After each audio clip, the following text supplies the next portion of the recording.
नमो सिद्धाय नमो आर्याय नमो वज्राय नमो वज्राय नमो लो सब साहुरा ऐसो पंचमकार सब पावपण सम मंगलाणं च सर्वेसि पठ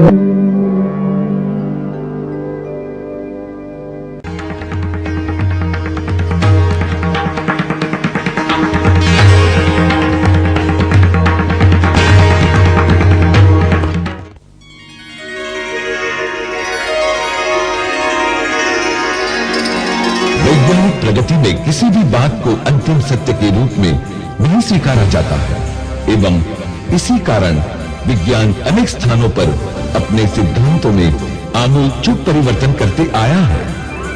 अतः इन कारणों को सत्य की धार पर परखने का जो प्रयत्न किया गया है, नए अवलोकनों एवं मान्यताओं के मेल से ब्रह्मांड के विषय की मान्यताओं में परिवर्तन निकट भूतकाल में कई बार हो चुका है। विश्व के मूल ढांचे के संबंध जब जब विश्व के विद्वानों ने विचार किया है, तब तब क्रांति हुई है। हमारी इस क्रांति का नाम है अपना सच्चा भूगोल।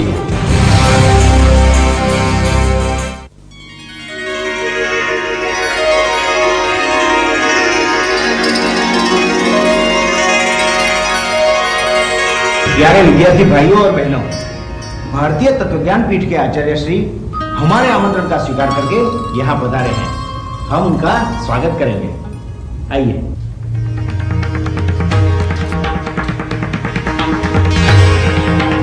नमस्ते। नमस्ते। आचार्य श्री ने खगोल शास्त्र का गहन अभ्यास किया है। वे आपको अपना सच्चा भूगोल के बारे में समझाएंगे।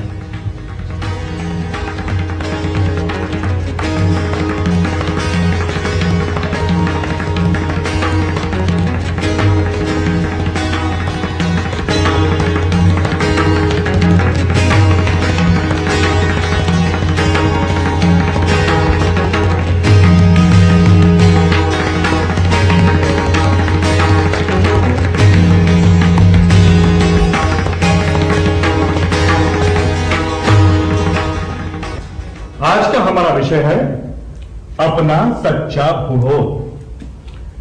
विषय की शुरुआत करें इससे पहले आपको मेरे सवाल का जवाब देना होगा। हम जिस भूमि पर रहते हैं उसे हम वर्ल्ड कहते हैं, पृथ्वी कहते हैं, दुनिया भी कहते हैं। आप में से कोई मुझे बताएगा कि ये पृथ्वी कैसी है? सर, पृथ्वी गोल गेंद जैसी है। पृथ्वी अपनी दूरी पर फिरती है और पृथ्वी सूर्य की परिक्रमा भी करती है।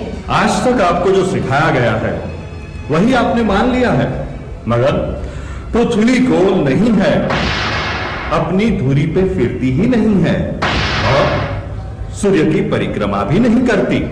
सर, लेकिन ये कैसे हो सकता है?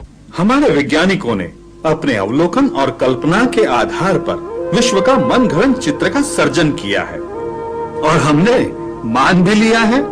आज तक जो पढ़ाया और सिखाया गया ये सब हमने स्वीकार लिया है, क्योंकि पृथ्वी गोल गेंद जैसी है।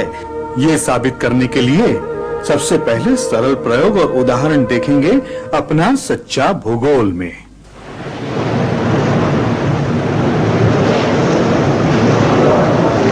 ये देखिए, समुद्र में आने वाला ये जहाज कमस्तूल पहले दिखाई देता है।